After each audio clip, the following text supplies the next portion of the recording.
الرجیم بسم اللہ الرحمن الرحیم السلام علیکم ورحمۃ اللہ وبرکاتہ۔ مجلس اتحاد المسلمین کی جانب سے مرحوم قائد سالار ملت نے شہر حیدرآباد میں جو گورنمنٹ کے اردو مدارس یا اردو سکولز کو مضبوط کرنے کا ایک پروگرام بنایا، اور مرحوم قائد سالار ملت نے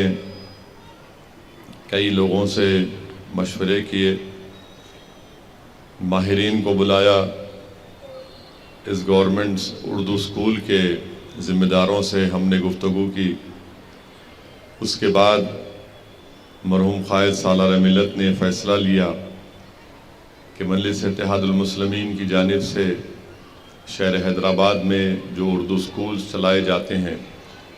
ان میں پڑھنے والے طلباء اور طالبات کو مجلس اپنی طرف سے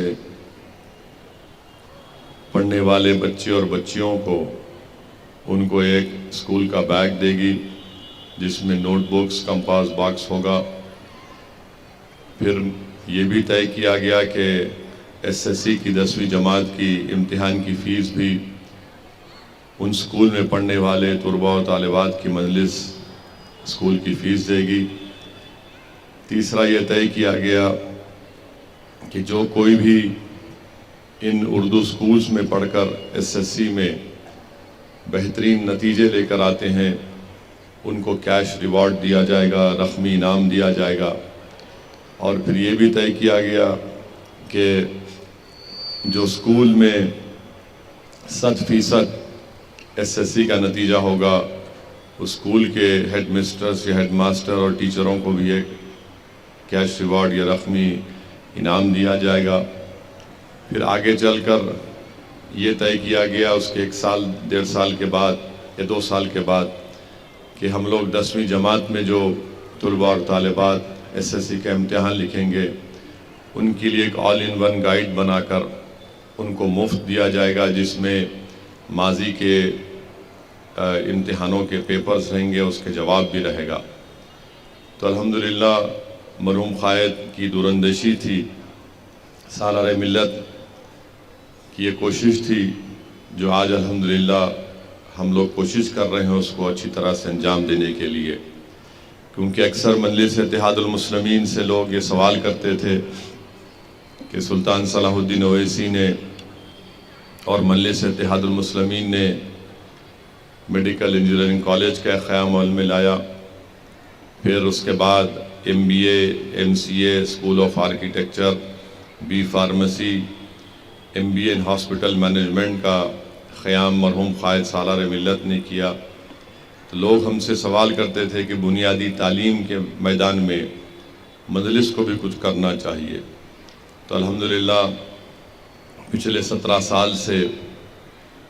یہ اسکیم کامیابی سے چل رہی ہے، اور پھر اس کا ایک ٹرسٹ بنایا گیا ہے جس کا نام مجلس چیریٹی ایجوکیشن ریلیف ٹرسٹ ہے، اور اس ٹرسٹ میں ہر سال ہم عوام سے یہ اپیل کرتے ہیں کہ اس ٹرسٹ میں اپنی طرف سے جو بھی پیسے دے سکتے وہ دیں،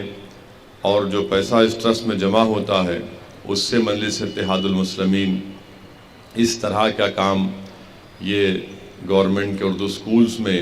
جو طلباء اور طالبات بچے اور بچیاں پڑھتے ہیں ان کو یہ تمام چیزیں دی جاتی ہیں، اور اسی کے تحت جشن رحمت اللہ عالمین کا بھی انعقاد عمل میں لایا جاتا ہے۔ اور ساتھ ہی ساتھ اب تلنگانہ میں جتنے بھی گورنمنٹ کے اردو سکولز یا مدارس ہیں وہاں پر مجلس اتحاد المسلمین کی جانب سے ہر سال MLAs جا کر مختلف ضلع کے شہروں میں جا کر وہاں پر آل ان ون گائیڈ مفت مجلس اتحاد المسلمین کی طرف سے دیا جاتا ہے۔ تو یہ کام مجلس اتحاد المسلمین گورنمنٹ کے اردو سکولز کے لیے پڑھنے والے بچے اور بچوں کے لیے کر رہی ہے، اور ساتھ ہی ساتھ آپ یہ بھی جانتے ہیں کہ ان گورنمنٹ اردو سکولز میں پڑھنے والے 99% بچے اور بچیوں کا تعلق مسلمانوں سے ہوتا ہے۔ تو اور آپ جانتے ہیں، یہ دنیا بھی جانتی ہے کہ تعلیم کے میدان میں مسلمان بہت پیچھے ہے، چاہے وہ لٹریسی ریٹ ہو یا پھر ڈراپ آؤٹ ریٹ ہو۔ اس میں ایک بہت بڑا چیلنج مسلمانوں کے لیے ہے۔ تو مجلس کی کوشش یہی ہے کہ ان کمزور طبقات کو طاقتور بنایا جائے، اور اگر آپ کسی قوم کو طاقتور بنانا چاہتے ہیں تو صرف جذباتی تقاریر سے ان کو طاقتور نہیں بنا سکتے آپ، بلکہ ان کو اگر طاقتور بنانا ہے تاکہ وہ قوم جب طاقتور ہو جائے گی تو جس علاقے میں وہ لوگ بستے ہیں وہ علاقہ طاقتور ہو جائے گا، جس جگہ پر وہ رہتے ہیں وہ علاقہ خوبصورت ہو جائے گا۔ اور مجلس کا ماننا یہ ہے کہ بھارت کی سرزمین میں جو مسلمان ہیں ان کو اگر طاقتور بنانا ہے تو ان کو تعلیم کے زیور سے آراستہ کرنا پڑے گا، اور یہ بہت ضروری ہے، بلکہ مسلمانوں کو اس بارے میں سوچنا پڑے گا کہ وہ کیسے اپنی اولاد کو، اپنے بھائی بہن کو، اپنی قوم کو کیسے تعلیم یافتہ کریں، کیسے ان کو پڑھائیں لکھائیں۔ اور اس کے لیے ہم تمام کو محنت کرنے کی ضرورت ہے۔ یقیناً یہ آسان بات نہیں ہے، مگر ہم تمام کو کوشش کرنا ہے، کیونکہ اگر ہم اپنی صفوں سے جہالت کو اور بے روزگاری کو، ان تمام چیزوں کو دور کرنا چاہتے ہیں تو بہت ضروری ہے کہ ہم اپنی اولاد کو اچھے سے اچھے تعلیم ان کو دلائیں۔ اور مجھے یقین ہے کہ یہ کام بڑی طاقت سے، بڑی جستجو سے مختلف مسلمانوں کے محلوں میں کام کیا جا رہا ہے، کیونکہ لوگ اکثر یہ کہتے ہیں کہ مسلمان پڑھنا نہیں چاہتے ہیں، مسلمان صرف پنچر کی دکان پہ کام کرنا چاہتا ہے، بلکہ تنزیہ طور پر جو مسلمانوں کے دشمن ہیں وہ کہتے ہیں کہ عبدل کا بیٹا صرف ٹائر کا پنچر بنائے گا۔ میں آج آپ سے کہہ رہا ہوں، پہلے بھی کہا ہوں کہ عبدل نے ٹائر کا پنچر بنایا ہوگا، مگر عبدل کا بیٹا اور بیٹی انشاءاللہ تعالیٰ ایک عالی شان گاڑی بھی چلائے گی انشاءاللہ تعالیٰ۔ اور میرا خواب بھی یہی ہے کہ ہم لوگ صرف علم کے راستے سے ہی طاقتور ہو سکتے ہیں، اور بغیر آپ علم حاصل کرے آپ اپنے دین کو بھی نہیں سمجھ سکیں گے، آپ اپنے دین کے تقاضوں کو نہیں سمجھ سکیں گے۔ بغیر علم حاصل کرے آپ قرآن اور سنت کی تعلیمات کو بھی نہیں سمجھ پائیں گے۔ آپ کو ایک اچھا انسان اگر بننا ہے تو علم کو حاصل کرنا ہے۔ تو اس لیے یہ چیزوں کو سامنے رکھ کر مرحوم قائد سلطان صلاح الدین اویسی سالار ملت نے اس اسکیم کا آغاز کیا، اور میں شکر گزار ہوں ان تمام حضرات کا، ان بزرگوں کا، ان قوم اور ملت کی، ہماری عزتدار ماں اور بہنوں کا، جو اس دارالسلام کے مجلس چیریٹیز ایجوکیشن ریلیف ٹرسٹ میں اپنے عطیات کو دیتے ہیں، اور ٹرسٹ پوری صفائی کے ساتھ، شفاف طریقے کے ساتھ کام کر رہا ہے۔ اور میری آپ تمام سے یہ بھی گزارش ہے کہ آپ اس ٹرسٹ میں جو بھی آپ دیں گے وہ انہی مقاصد کے لیے انشاءاللہ استعمال ہوگا۔ آج آپ جانتے ہیں کہ مسلمانوں میں صرف انرولمنٹ ایک مسئلہ نہیں ہے، انرولمنٹ کی ضرورت ہے، ریٹینشن کی ضرورت ہے، اور لرننگ کی ضرورت ہے۔ تو صرف انرولمنٹ کرانے سے ہم کامیاب نہیں ہو سکتے ہیں، انرولمنٹ کے بعد ریٹینشن ہونا چاہیے، ریٹینشن کے بعد لرننگ صحیح ہونی چاہیے۔ تو انرولمنٹ تو بہت جگہ پہ ہو جاتا ہے، مگر یہ دوسرا اور تیسرا جو قدم ہوتا ہے ریٹینشن اور لرننگ کا، ہم اس میں پیچھے ہٹ جاتے ہیں، کمزوریاں پیدا ہو جاتی ہیں۔ تو اسی لیے ان چیزوں پر ہم کو غور کرنا ہے۔ اور آپ جانتے ہیں کہ جیسا تعلیمی سال کا اکیڈمک ایئر کا آغاز ہوتا ہے تو بہت سے لوگ اپنے علاقے کے محلے کے پرائیویٹ سکول میں اپنے بچوں کو دلاتے ہیں، ایک ٹرم کی فیس دے سکتے ہیں، اس کے بعد پرائیویٹ سکول میں فیس نہیں دے پاتے ہیں، تو اچانک ہم دیکھتے ہیں کہ گورنمنٹ کے سکولز میں وہاں پر ایڈمیشن لینے کی کوشش کی جاتی ہے۔ تو یہ میرا بھی مشاہدہ ہے، بلکہ جو ماہرین کا یہ ماننا ہے کہ مسلمان اگر علم سے دور ہے، اس کی بنیادی وجہ یہ ہے کہ ان کے پاس پیسے نہیں ہیں اپنی اولاد کو تعلیم دلانے کے لیے۔ یہ میں نہیں کہہ رہا ہوں، بلکہ گورنمنٹ آف انڈیا کی کنڈو کمیٹی کی رپورٹ ہے جس میں پروفیسر کنڈو اور ماہرین تھے اس میں، انہوں نے یہ کہا کہ مسلمانوں کا جو اسکول کو نہیں جاتے ہیں یا جو ڈراپ آؤٹ ہو جاتے ہیں، اس کی اہم وجہ یہ ہے کہ مسلمانوں کے پاس اپنی اولاد کو پڑھانے کے لیے پیسے نہیں ہیں۔ یہ ایک امپیریکل سٹڈی ہے، تو اسی لیے ہم تمام کو کوشش یہ کرنا ہے کہ ہم ان کو اسکول میں داخلہ دلائیں۔ جس کو اللہ نے دولت دی، ان کی بھی ذمہ داری ہے کہ صرف یہ نہ سمجھیں کہ بھائی میں نے زکوٰۃ نکال دی ہے۔ اللہ نے آپ کو دولت دی، صدقہ دیجئے اپنے ماں باپ کے نام پر، تاکہ کسی غریب کے بچے پڑھ سکیں، چاہے وہ مسلمان ہو یا دلت ہو، کوئی بھی ہو۔ کیونکہ اگر ہم اس ملک کو طاقتور بنانا چاہتے ہیں تو صرف نعروں سے یا پھر یہ اس طرح کے راشٹروادی باتوں سے کوئی ملک طاقتور نہیں ہوتا۔ ملک طاقتور ہوگا، راشٹرواد طاقتور ہوگا، ملک ایک قوت بنے گا جب یہاں پر غریب جو ہیں، چاہے مسلمان ہوں، دلت ہوں، آدی واسی ہوں، جن میں تعلیم کا فقدان ہے، جن میں سب سے زیادہ غریبی ہے، ان کو ہم طاقتور بنائیں، اور طاقتور بنانے کے لیے ان کو علم سے جوڑنا ضروری ہے۔ تو یہ مجلس اتحاد المسلمین کی طرف سے کوششیں کی جا رہی ہیں، اور میں یہ بات بھی کہنا ضروری سمجھتا ہوں کہ آندھرا پردیش میں اور تلنگانہ ریاست میں جو 4% کا ریزرویشن ہے، وہ 4% کا ریزرویشن جس سے مسلمانوں میں جو بیکورڈ کاسٹ ہیں، مسلمانوں میں 90% لوگ بیکورڈ کاسٹ کے ہیں تلنگانہ اور آندھرا میں،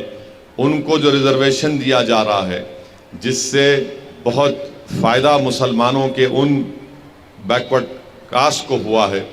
ہم یہ امید کرتے ہیں اور ہم اس بات کا مطالبہ کرتے ہیں کہ تلنگانہ کے چیف منسٹر کے چندر شیکھر راؤ اور آندھرا پردیش کے چیف منسٹر جگن موہن ریڈی، جو سپریم کورٹ میں یہ کیس آیا ہے کانسٹیٹیوشن بینچ کے سامنے، وہ بہترین سے بہترین لیگل ٹیم کو تیار کریں گے اور اس کا دفاع کریں گے، اور ان کی پوری کوشش ہونی چاہیے کہ ہم سپریم کورٹ کے سامنے مسلمانوں میں جو بیکورڈ کاسٹ ہیں ان کے پسماندگی کا ڈیٹا سپریم کورٹ کے سامنے رکھیں۔ اور تلنگانہ میں سدھیر کمیٹی کی رپورٹ ہے، تلنگانہ کی سدھیر کمیٹی کی رپورٹ پورے اعداد و شمار اور ڈیٹا امپیریکل ایویڈنس جس کو کہتے ہیں، جس سے بات صاف طور پہ ظاہر ہوتی ہے کہ تلنگانہ کے مسلمانوں کو ریزرویشن تحفظات اس لیے ملنے چاہیے کیونکہ وہ سوشلی اور ایجوکیشنلی بیکورڈ ہیں، وہ تعلیمی اور سماجی طور پر پسماندہ ہیں۔ اس بنیاد پر، اس ڈیٹے کی بنیاد پر تلنگانہ اور آندھرا پردیش میں مسلمانوں کو ریزرویشن ملنا چاہیے۔ اور اس سلسلے میں میں نے چیف سیکرٹری سے بات چیت کی، ان سے ملاقات کی، اور ان سے بار بار حکومت کو توجہ بھی دلا رہا ہوں۔ تو چیف سیکرٹری نے مجھ سے یہ کہا ہے کہ سپریم کورٹ میں ڈیویڈی صاحب، دھون صاحب اور سینئر وکلاؤں کا تلنگانہ کی حکومت نے ان کو بحیثیت اپنا وکیل مقرر کیا ہے۔ تو میں نے حکومت سے یہ بھی کہا ہے کہ جو پروفیسر گوپال صاحب ہیں، جنہوں نے ایک بہترین بحث کی یہ 10% اکنامک ویکر سیکشن کے ریزرویشن کے خلاف، ان کو بھی رکھا جائے۔ تو حکومت نے مجھ سے وعدہ کیا ہے کہ ان کو بھی رکھیں گے۔ ساتھ ہی ساتھ میں نے تجویز بھی دی کہ MR شمشاد صاحب کو اور نظام پاشا صاحب کو اس لیگل ٹیم کا حصہ بنایا جائے، کیونکہ اگر ہم اپنی طاقتور لیگل ٹیم نہیں بنائیں گے تو خدا نخواستہ ایسا نہ ہو کہ ہم یہ 4% تحفظات سے خدا نخواستہ ہم اس کو کھو دیں۔ تو اس لیے بہت ضروری ہے کہ تلنگانہ کی حکومت، تلنگانہ کے چیف منسٹر اور آندھرا کے چیف منسٹر ان ریاست کے جو مسلمانوں میں جو بیکورڈ کلاس ہیں، جو جن کا ایجوکیشنلی اور سوشلی بیکورڈ ہیں، ان کے لیے پوری کوششیں کرنا ہے۔ ہم بھی حکومت پر دباؤ ڈال رہے ہیں، ہم بھی حکومت سے نمائندگی کر رہے ہیں کہ آپ اس کیس میں بہترین اس کا دفاع کریے، اور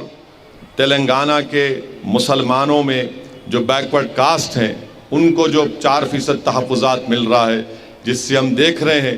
کہ گورنمنٹ کے میڈیکل کالج میں، گورنمنٹ کے انجینئرنگ کالج میں، گورنمنٹ کے ڈگری کالج میں، گورنمنٹ کے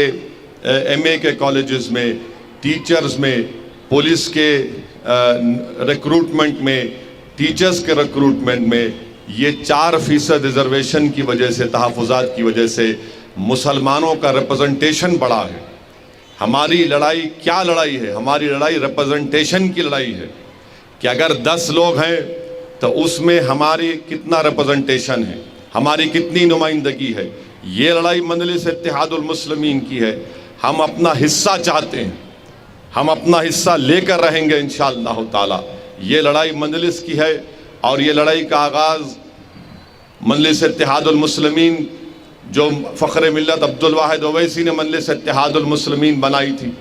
جب سے ہماری لڑائی ہے کہ مسلمانوں کو بھارت میں ان کا حصہ ملنا چاہیے، ریپرزنٹیشن ملنا چاہیے. اور ریپرزنٹیشن اس وقت ملے گا جب ہم پڑھیں گے، سیاسی طور پر طاقتور ہوں گے اور حکومت کو دباؤ ڈالیں گے. حکومت سے ہم جا کر ڈیمانڈ کریں گے کہ آپ اقلیتوں کا، دلتوں کا، آدیواسیوں کا بھی ریپرزنٹیشن دیجئے. تو 4% جو ریزرویشن ہے وہ ریپرزنٹیشن کی لڑائی ہے. اور ہم تلنگانہ کے چیف منسٹر سے، آندھرا کے چیف منسٹر سے اس بات کا ڈیمانڈ اور مطالبہ کرتے ہیں کہ وہ بہترین سے بہترین لیگل ٹیم بنائے. آندھرا پردیش کے چیف منسٹر کے آفس سے بات ہوئی تو انہوں نے کہا کہ سپریم کورٹ کے جو نامور وکیل ہیں جناب کپل سبل صاحب کو انہوں نے اپنی لیگل ٹیم میں اپنے وکیل کے طور پر اس کیس لڑنے کے لیے ان کی سروسز کو حاصل کیا. تو یہ بہت بڑی لڑائی ہے. تلنگانہ اور مسلمانوں کے ریزرویشن ایک زندگی اور موت کا مسئلہ ہے. تو اس لیے حکومت کو اس کو سیریس لینا چاہیے، بلکہ حکومت بار بار اس پر توجہ لیں. ہم تو اپنی طرف سے ہر مقام پر جا کر، چاہے چیف سیکرٹری ہو، چیف منسٹر کا دفتر ہو، متعلقہ منسٹر ہو، ان سب سے ہم اس بات کو کہہ رہے ہیں کہ اس کو سیریس لیجئے. یہ سپریم کورٹ میں ہمارا کیس ہے، یہ مسلمانوں کے مستقبل کا مسئلہ ہے. کیونکہ یاد رکھیے، ریزرویشن ایک ریپرزنٹیشن کی لڑائی ہے اور ہم کو ہمارا حصہ ملنا چاہیے. اور آخر میں کہوں گا کہ آج کا جو فنکشن ہے اس میں الحمدللہ 2022 میں SSC کے امتحان کی فیس 2147 طلباء اور طالبات کو دی گئی اور ایجوکیشن کٹ جو ہے وہ سپٹمبر 2022 میں آج اور کل اور پرسوں انشاءاللہ 14,000 طلباء اور طالبات کو ایجوکیشن کٹ دیا جائے گا، جس کی ٹوٹل کاسٹ لاگت ہے 62,18,000. اور آپ جانتے ہیں کہ جب سے سالار ملت نے سلطان صلاح الدین اویسی نے اسکیم کا آغاز کیا، 17 سال میں ہم نے 1,56,400 اسٹوڈنٹس کو ایجوکیشن کٹ دیا. 34,955 یعنی 34,955 اسٹوڈنٹس کے ایگزام کی فیس دی. اور SSC ٹاپرز میں جو کیش ریوارڈ دیا وہ 3,207 3,207 بچے اور بچوں کو دیا. آل ان ون ہم نے 98,000 اب تک آل ان ون پورے تلنگانہ میں ہم نے دیے ہیں. تو اب تک 2005 سے سپٹمبر 2022 تک جو اس اسکیم میں مجلس نے پیسے خرچ کیے ہیں وہ 7,11,700 روپیے ہیں. اور 17 سال میں جو طلباء اور طالبات کو جس سے اسکیم سے فائدہ ہوا ہے وہ ہے 2,92,562 اسٹوڈنٹس کو. یہ مجلس اتحاد المسلمین کا کارنامہ ہے. الحمدللہ مجلس صرف جذباتی باتیں نہیں کرتی، یہ کام بھی کرتی ہے. تو مجلس کے مخالفین جو ہم پر انگلیاں اٹھاتے ہیں وہ انگلیاں اٹھائیں، مگر یاد رکھو یہ جو اس دارالسلام تاریخی دارالسلام میں یہاں پر ایک سیاسی دفتر بھی ہے، اور صرف سیاسی دفتر میں سیاست کے فیصلے نہیں کیے جاتے بلکہ غریبوں کی آواز کو، غریبوں کی تکالیف کو بھی سنا جاتا ہے. اسی دارالسلام کے کمپاؤنڈ میں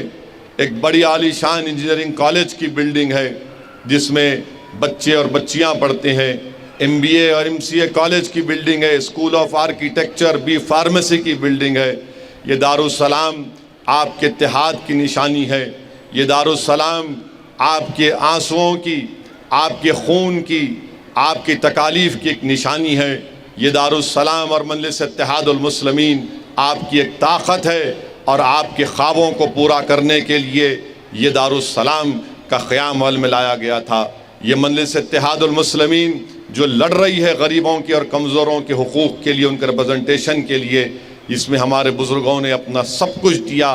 اپنا خون، اپنا پسینہ، اپنی دولت، اپنی جوانی، اپنی تکالیف اٹھاتے ہوئے اس جماعت کو اس مقام پر لایا۔ میں آج کے اس دن یہاں پر ٹھہر کر ان تمام بزرگوں کو سلام کرتا ہوں اور ان تمام مرحومین کے لیے ان کے لیے دعائے مغفرت بھی کرتا ہوں، اور ان بچوں سے، ان نوجوانوں سے اپیل کر رہا ہوں کہ آپ کو اس لڑائی کو آگے لے کر بڑھنا پڑے گا۔ یہ مستقبل کی لڑائی مجلس آج لڑ رہی ہے، آپ کے لیے لڑ رہی ہے تاکہ آپ طاقتور بنے۔ اور مجھے یقین ہے کہ یہاں پر ان گورنمنٹ اردو میڈیم سکولز میں جو بچے اور بچیاں پڑھ رہی ہیں، انشاءاللہ تعالی وہ ضرور آسمان کی بلندیوں تک پہنچیں گے، بھارت کو ایک طاقتور ملک بنائیں گے، وہ اپنے خوابوں کو پورا کریں گے، اور مجلس اتحاد المسلمین آپ کے خوابوں کو پورا کرنے کے لیے آپ کے ساتھ کھڑی ہے۔ بس آپ محنت کریے، پڑھیے، لکھیے اور یاد رکھیے، مسلمانوں کو اگر طاقتور بننا ہے بھارت میں تو آپ کو تعلیم حاصل کرنا پڑے گا۔ یاد رکھو، تعلیم کے بغیر ہم کچھ حاصل نہیں کر سکیں گے۔ اچھا مسلمان بننا ہے تو اچھا انسان بننا پڑے گا، اور اچھا انسان بننے کے لیے آپ کو علم حاصل کرنے کی بہت بڑی ضرورت ہے۔ یہ چند باتیں میں آپ تک کہا ہوں۔ اب انشاءاللہ تعالی میری ان تمام کاؤنٹرز پر جو لوگ ذمہ دار ہیں، مجلس کے اراکین ہیں، میری ان سے اپیل ہے کہ وہ فوراً ایجوکیشن کٹ کو دینا شروع کر دیں، تاکہ جلد سے جلد ہمارے طلباء اور طالبات اور اسکول کے جو ذمہ دار اساتذہ آئے ہیں وہ اپنے اپنے اسٹوڈنٹس کو لے کر واپس اپنے اسکول کو جا سکیں۔ بہت بہت شکریہ۔ السلام علیکم ورحمۃ اللہ وبرکاتہ۔